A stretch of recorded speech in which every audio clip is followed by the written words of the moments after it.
Kita teruskan lagi topik firman Tuhan mengenai mengasihi Yesus.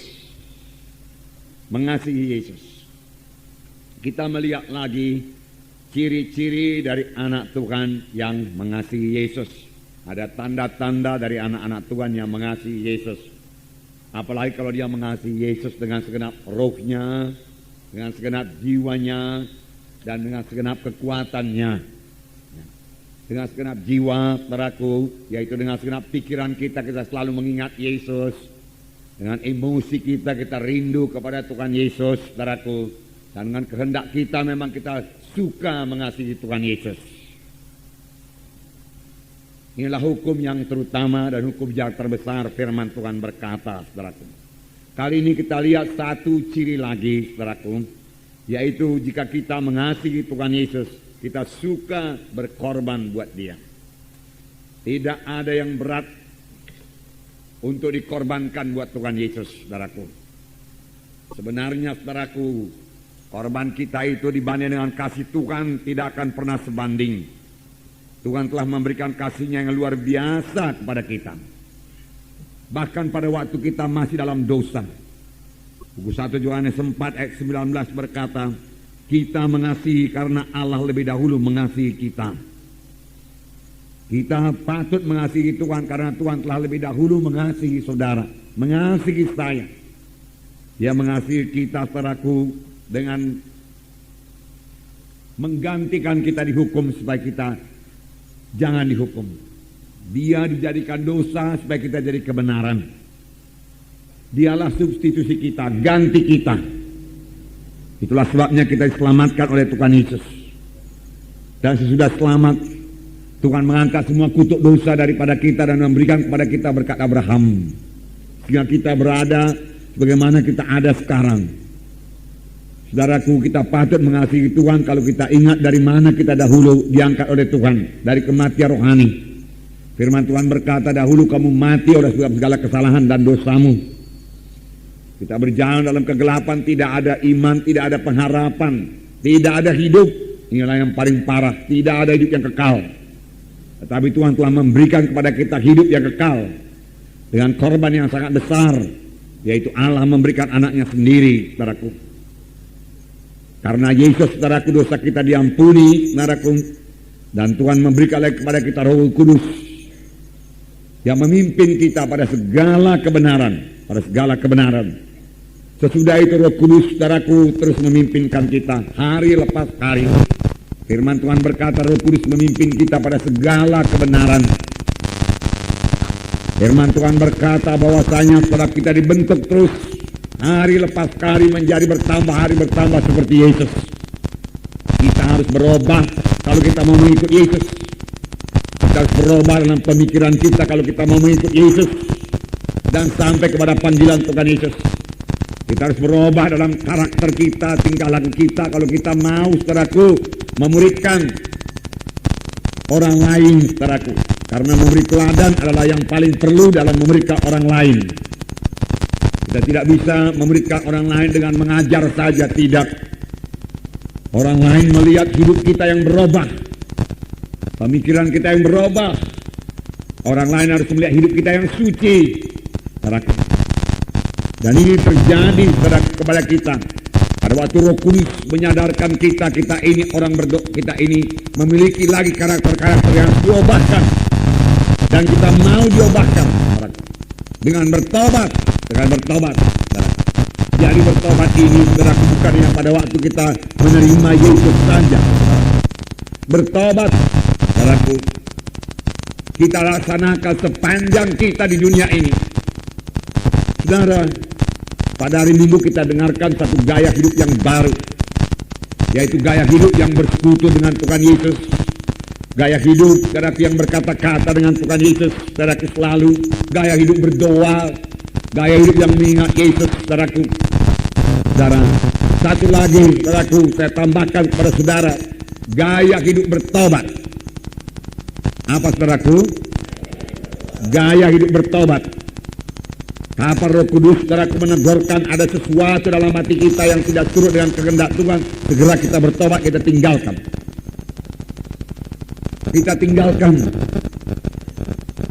Bertobat bukan sekedar menyesal saja, menangis, saudaraku, tetapi tidak mau berubah.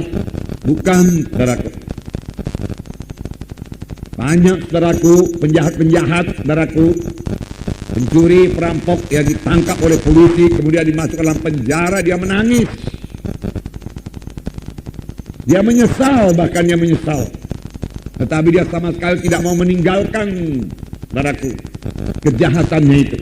Sesudah keluar dari penjara, dia kembali. Kalau ada kesempatan, dia kembali berbuat kejahatan. Saudaraku, yang diminta Tuhan daripada kita berubah. Berubah, itulah bertobat. Supaya kita, saudaraku, bisa dibentuk menjadi sama seperti Yesus. Tanpa kita mau berubah, saudaraku, tanpa kita mau bertobat sungguh-sungguh, saudara, dan tidak akan sampai kepada maksud Tuhan. Dan kita tidak bisa memuridkan, saudaraku. Karena memuridkan, saudaraku, perlu teladan. Karena saudara tentunya di kelompok sel itu memuridkan, saudara. Memuridkan itu, saudara, tidak cukup dengan mengajar saja. Tapi orang harus dapat membaca hidup saudara. Transparan. Kehidupan kita ini dilihat oleh kehidupan saudara sebagai pemimpin kelompok sel dilihat oleh anggota-anggota kelompok sel. Bahwasanya saudara sudah berubah, mengasihi Yesus, mengasihi dia, yaitu anggota-anggota kelompok sel saudara. Menyatakan dalam pelayanan saudara kepada dia, perkunjungan saudara kalau dia tidak datang, saudaraku. Di situ dia melihat saudara kedewasaan saudara, kasih saudara. Dan dia mau berubah menjadi seperti saudara. Dan kelak kalau dia sudah berubah, dia akan memberikan orang lain lagi. Demikian pemberitaan berjalan terus. Dari satu generasi rohani kepada generasi yang lain, saudara. Nah, jadi gaya hidup bertobat. Gaya hidup bertobat.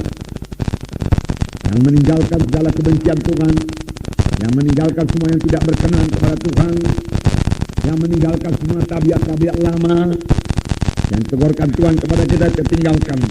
Kita mau dengar nanti mengaku kekurangan kita, saudaraku. Kalau kita masih merasa diri kita benar, saudaraku, kita belum bisa bertobat.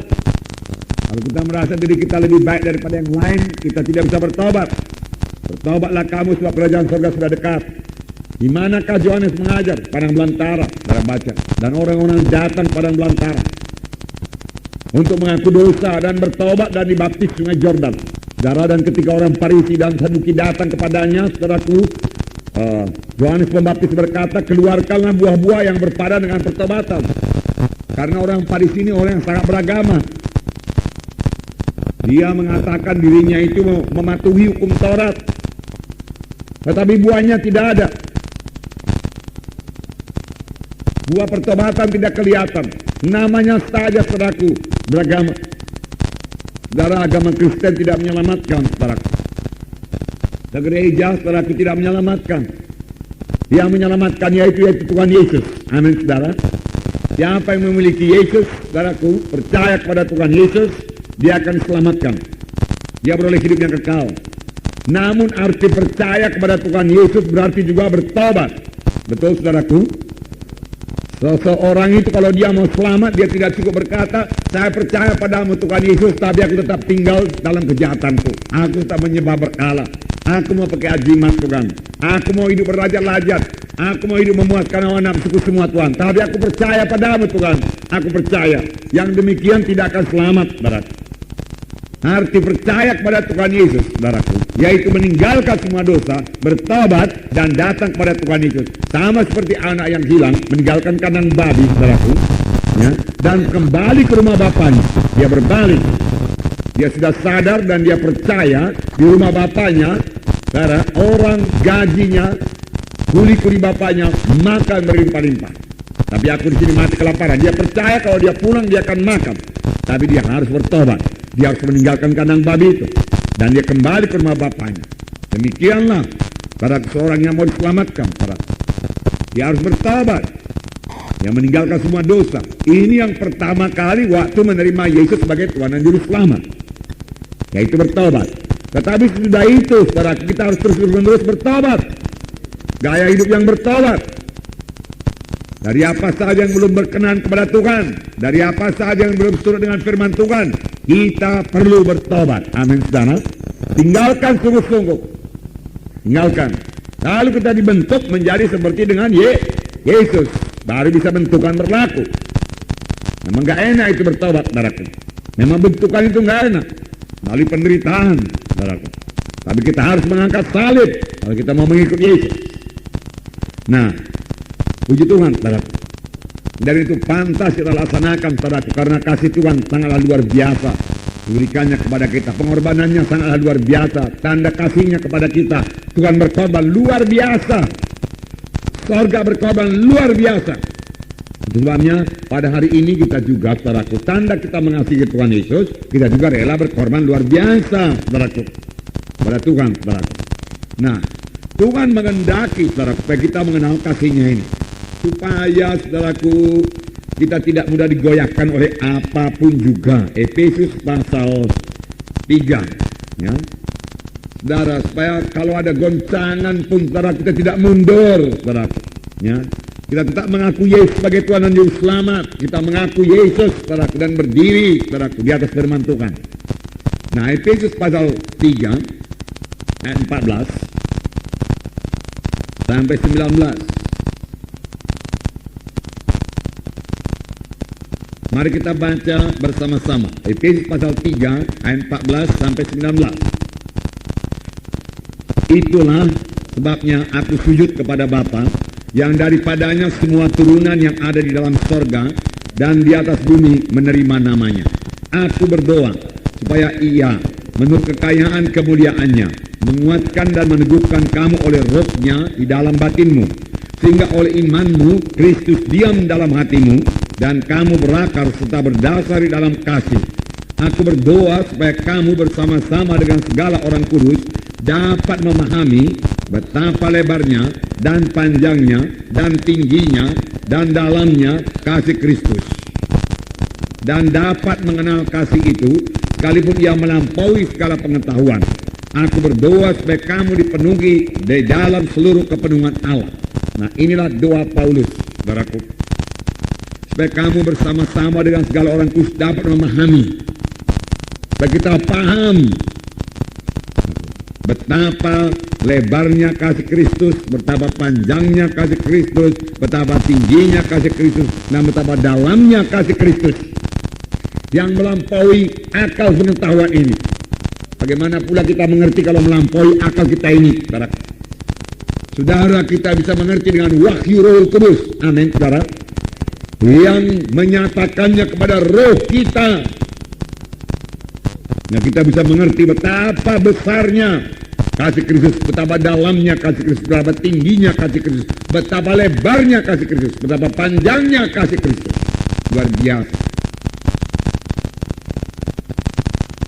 Pantaslah kita membalas kasih-Nya itu yang sudah diberitakan, yang telah diberikannya kepada kita, saudara. Kita disuruh Tuhan mengenal kasih itu, saudara, melebihi segala pengetahuan. Dengan akal manusia tidak mungkin diketahui,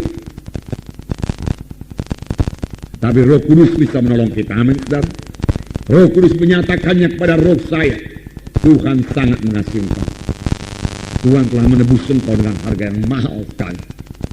Tuhan begitu mengalami sengsara yang luar biasa menebus engkau, anakku, Roh Kudus berkata.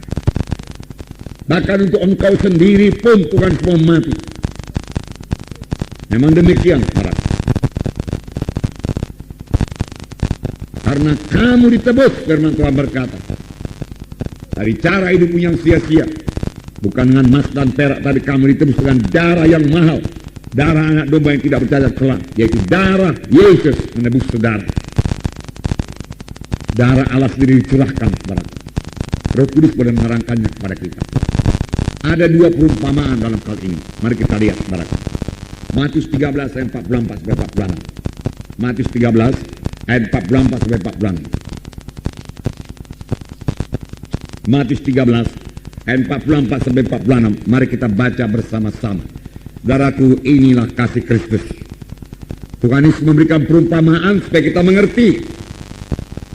Tuhan Yesus mengumpamakannya dengan keadaan-keadaan di dunia ini untuk memberikan pengertian rohani kepada kita. Saudara, tidak mudah saudaraku untuk memberikan firman Tuhan dengan memakai perumpamaan-perumpamaan. Tapi Yesus kaya dengan perumpamaan. Maksudnya, kalau kita mengerti perumpamaan itu secara dunia ini, kita mengerti juga saudaraku secara rohani akan hal-hal yang akan diterangkan Tuhan. Mari kita baca bersama-sama Matius 13 ayat 44 sampai 46. Hal kerajaan sorga itu seumpama harta yang terpendam di ladang, yang ditemukan orang, lalu dipendamnya lagi. Oleh sebab sukacitanya, pergilah ia menjual seluruh miliknya, lalu membeli ladang itu. Demikian pula hal kerajaan sorga itu, seumpama seorang pedagang yang mencari mutiara yang indah. Setelah ditemukannya mutiara yang sangat berharga, ia pun pergi menjual seluruh miliknya, lalu membeli mutiara itu. Nah, saudara, di sini ada dua perumpamaan. Yang pertama, hal kerajaan sorga dikatakan seumpama harta yang terpendam di ladang, yang ditemukan orang. Satu orang menemukannya, lalu dipendamnya. Karena sukacitanya, pergilah ia menjual seluruh miliknya dan membeli ladang itu. Dia terutama bukan mau ladang itu, dia mau harta yang terpendam di ladang itu. Mahal sekali harga ladang itu. Dan dia rela menjual seluruh miliknya. Dihabiskan semua untuk beroleh ladang itu. Karena di situ ada harta yang terpendam. Saudara, tujuan perumpamaan ini supaya kita mengerti perkara-perkara rohani. Nah, orang yang menemukan harta itu tidak lain daripada Tuhan Yesus sendiri. Yesus menemukan harta yang mahal, harta yang terpendam. Ladang itu ialah dunia ini. Itu sejajar dengan perumpamaan yang lain dalam Matius 13 ini juga. Dalam ayat 38 dikatakan, ladang ialah dunia. Saudara baca Yohanes Matius 13 ayat 38 dikatakan, ladang itu ialah dunia. Jadi ladang ini, ya, dunia ini. Jadi ada harta terpendam di dunia ini. Jadi apakah harta terpendam itu? Harta terpendam itu ialah anak-anak Tuhan, umat manusia yang berdosa ini. Jadi ladang itu adalah dunia ini. Harta terpendam itu menggambarkan umat Tuhan yang ada di dunia ini. Nah, Yesus membeli seluruh tanah tersebut untuk mendapatkan harta terpendam itu. Harga yang dibayarnya sangat tinggi, tidak menjadi persoalan. Dia menghabiskan semua hartanya, menjual semua hartanya, seluruh miliknya, supaya mendapati harta yang terpendam itu. Nah, apa yang diperbuatnya ini, saudaraku, membuat orang lain terheran-heran. Mengapa, saudaraku? Karena ladang itu kelihatannya tidak begitu mahal, saudara. Tidak begitu baik untuk perumahan, tidak begitu baik, saudaraku, untuk perkebunan, saudaraku, ya, untuk bercocok tanam tidak begitu baik. Tapi dibeli dengan harga yang sangat mahal. Ladang itu penuh dengan duri dan lalang. Firman Tuhan berkata, duri dan lalang dalam dunia ini. Tapi itu dibeli oleh Tuhan Yesus. Mengapa? Karena ada harta yang terpendam di situ, yaitu saudara dan saya. Inilah arti daripada Yohanes 3:16. Karena demikian Allah mengasihi isi dunia ini, sehingga diberikannya anaknya yang tunggal itu. Sehingga barang siapa yang percaya kepadanya tidak binasa, tapi beroleh hidup yang kekal. Darahnya dicurahkan untuk mendapat harta yang terpendam, yaitu saudara dan saya. Inilah kasih. Berani mengorbankan segalanya, rela mengorbankan segalanya untuk menyelamatkan umat manusia ini. Dalam Titus pasal 2 ayat 14.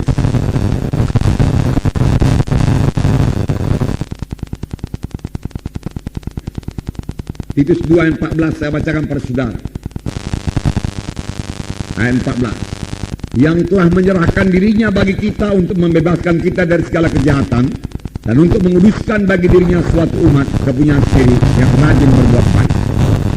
Tuhan menebus kita dengan segala yang ada padanya supaya kita menjadi umat Allah, ya, menjadi orang-orang selamat, menjadi anak-anaknya yang kudus, yang suci, yang rajin berbuat baik. Amin, saudara.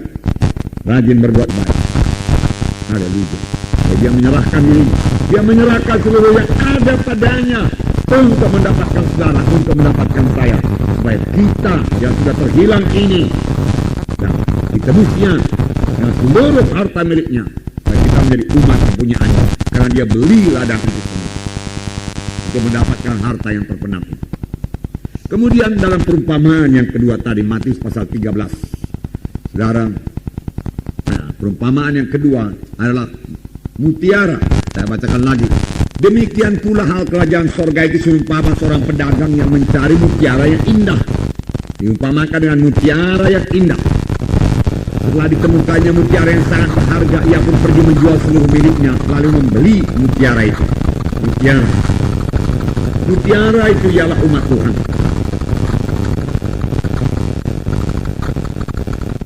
Jadi dia membeli mutiara yang indah itu dengan menjual seluruh miliknya supaya beroleh mutiara itu. Nah, mengapa dikata dipakai pula mutiara? Kenapa tidak saudaraku, misalnya intan dipakai mutiara? Saudaraku, mutiara ini lambang daripada penderitaan. Ini seturut dengan firman Tuhan. Saudara, mengapa demikian? Untuk memperoleh mutiara perlu banyak pekerjaan dilakukan, banyak penderitaan. Dan mutiara itu sendiri terjadi menurut penyelidikan ahli-ahli. Mutiara itu dalam kerang. Mengapa dalam kerang itu ada mutiara? Karena di dalam kerang itu terjadi pergesekan, sesuatu yang tidak menyenangkan, menyakitkan. Lalu terbentuklah mutiara di dalam kerang itu. Jadi melalui satu penderitaan terbentuklah mutiara. Nah, dan untuk mengambil mutiara itu, saudaraku, masih mengalami banyak proses. Mutiara diselam ke dasar laut, saudaraku. Sesudah itu dapat mutiara juga, masih banyak lagi yang dikerjakan. Biasalah, dilicinkanlah, saudaraku, saya mencilap dan lain sebagainya, saudaraku. Dan Yesus membayar mahal buat mutiara itu, yaitu dengan menjual seluruh harta. Yesus mengalami banyak penderitaan, saudaraku, untuk beroleh mutiara itu. Nah, lihat penderitaannya, saudaraku, di kayu salib di Golgota. Lihat penderitaannya, saudaraku, di Getsemani. Dia berteriak, saudaraku, kalau boleh Bapa, biarlah cawan ini lalu daripada aku. Dia menggigil, saudaraku, mengeluarkan keringat darah. Satu penderitaan yang luar biasa untuk menyelamatkan mutiara itu. Kemudian sesudah pun diselamatkan mutiara itu, sudah diambil mutiara itu dari dasar laut. Kalau memang dari dasar laut, saudaraku, perlu biasa lagi, perlu di proses pengerjaannya lagi masih banyak. Dan mutiara bisa dipakai. Demikian kita sesudah selamat, saudaraku, perlu lagi dibentuk, perlu diajari. Itu sebabnya, saudaraku, tak dapat tiada merupakan satu keharusan, saudaraku, bagi setiap anak Tuhan yang sudah selamat mengikuti training dasar rohani Kristen. Itulah yang paling dasar, saudaraku. Tidak cukup, saudaraku, hanya sekedar sudah bertobat. Masih bahan baku lagi. Kalau satu mutiara, saudaraku, diambil dari dasar laut, saudaraku, betul-betul mutiara, tapi dalam kerang itu dikorekkan demikian, saudaraku, kemudian disuruh pakai sebagai perhiasan, tidak akan ada orang yang mau, karena masih bercampur lagi dengan kulit kerang dan lain sebagainya, saudaraku. Perlu dibersihkan lebih dahulu, saudaraku, perlu disucikan lagi, saudaraku. Demikian kita yang sudah ditebus Tuhan, mutiara itu, saudaraku, ditebusnya dengan apa? Dengan seluruh hartanya dijual lagi, seluruh miliknya untuk membeli mutiara itu. Dengan pengorbanan yang begitu besar, Yesus mendapatkan saudara, Yesus mendapatkan saya. Bukan dengan pengorbanan sebahagian harta, saudara, tidak. Seluruh harta. Bagaimana kalau seluruh harta kita dikorban? Adakah kita terikat pada harta? Kalau Yesus, saudaraku, dalam menyelamatkan saudaraku umat manusia ini, menyelamatkan saudara, tidak memperhatikan saudaraku seluruh hidupnya, seluruh hartanya, dia berikan semua. Mengapa kita menahan harta kita saudaraku untuk Yesus?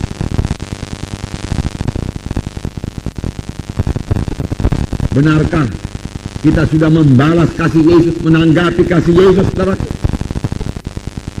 Kalau untuk berkorban saja masih berat kepada kita, saudaraku. Ini, saudaraku, hanya salah satu lagi dari ciri-ciri mengasihi Yesus. Ciri-ciri yang lain masih banyak, saudaraku, yang sudah kita baca, saudaraku, minggu-minggu yang lalu, saudaraku.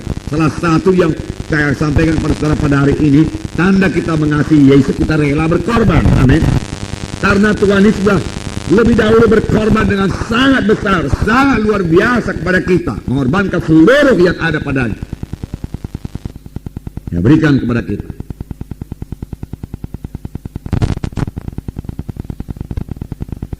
Lalu kita masih menahan-nahan, maka Tuhan bilang tidak layak. Itu sebabnya dalam cerita Tuhan Yesus ada 3 orang mau mengikut Yesus. Dan yang satu berkata, Tuhan, aku mau mengikut kau kemana pun kau pergi, tapi jangan ganggu kenyamananku, jangan suruh aku angkat salib, jangan suruh aku menderita. Itu sebabnya Tuhan berkata, kau bilang kau tidak mau menderita, serigala ada liangnya, burung di udara ada sarangnya, tapi anak manusia tidak mendapat tempat meletaknya. Kalau tidak ada rumah, tidak bisa meletakkan kepala ini untuk istirahat pun, bagaimana bisa nyaman? Masih mau mengikut aku, Tuhan berkata, dia mundur. Datang yang kedua, dia datang kepada Tuhan Yesus. Tuhan Yesus yang memanggil dia. Ini yang luar biasa sekali. Waktu yang kedua itu, saya sangat suka kalau sekiranya orang itu telah menjawab, ya Tuhan, semua kutinggalkan Tuhan. Haleluya, engkau sudah memakai hidupku sekarang jadi penginjil. Pak Tuhan Yesus berkata, ikutlah aku. Tapi orang itu berkata, biar aku dahulu menguburkan orang tuaku.